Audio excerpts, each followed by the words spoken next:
Hello හැම දෙනාටම ඉතින් අද අපි බලමුද පොඩි මැජික් එකක්. ඉතින් ඒක තමයි මෙන්න මේ CMD එක කරන්න පුළුවන්. එහෙම නැත්නම් අපි කියන command prompt එකේ මෙන්න මේ විදිහට logo වල හදන විදිය. right එහෙනම් ඉතින් අපි බලමු කොහොමද මෙන්න මේක හදන්නේ කියලා. right ඉතින් ඒකට ඔයාලා කරන්න ඕනේ මුලින්ම ඔයාලගේ CMD එක open කරගන්න ඕනේ. එහෙම නැත්නම් ඉතින් command prompt එක. ඉතින් මම ඒකට ලේසි ක්‍රමයක් කියන්නම්. ඉතින් ඔයාලා keyboard එකේ මෙන්න මේ Windows එකයි R එකයි. ඒකට ක්ලික් කරපු ගමන් මෙන්න විදිහට අපේ run එක එනවා. හරිද? ඉතින් ඔයාලා ඊට පස්සේ මෙතන ටයිප් කරන්න ඕනේ CMD කියලා. ඉතින් command prompt ඉතින් මෙන්න ටයිප් කරා enter කරා. right ඉතින් හරිම සරලයි මේක ගන්න.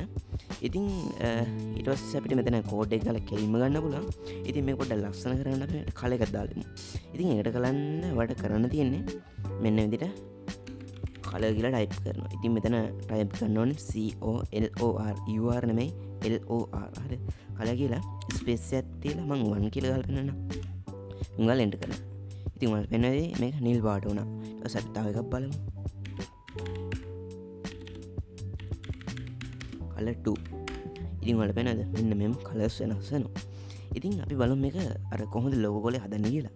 ඉතින් ඒකට කරන්න තියෙන්නේ ඔයාලා මෙන්න මෙතන අන්තිමට මුත් තියෙනනේ ස්පේස් තියන්න එපා. ඊට පස්සේ ඔයාලා මෙතන ටයිප් කරන්න ඕනේ CURL ස්පේස් තියලා ASCII ටයිප් කරලා .live/earth earth කියලා. right ඉතින් මෙන්න විදිහට live dot මෙන්න මේ හරියටම කෝඩ් එක ටයිප් කරලා මේක එන්ටර් කරන්න. right ඉතින් ඔයාලට පේනවා ඇති මෙන්න විදිහට ලස්සන logo එකක් හැදෙනවා.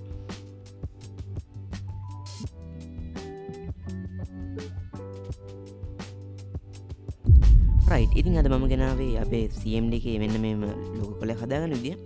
ඉතින් අපිට මෙන්න විදිහට තව එක එක ඩිසයින් දාගන්න පුළුවන් මේකේ. right එහෙනම් ඉතින් අද මම මෙතන වීඩියෝ එක නවත්තනවා. හැම දිනකටම සුබ දවසක්.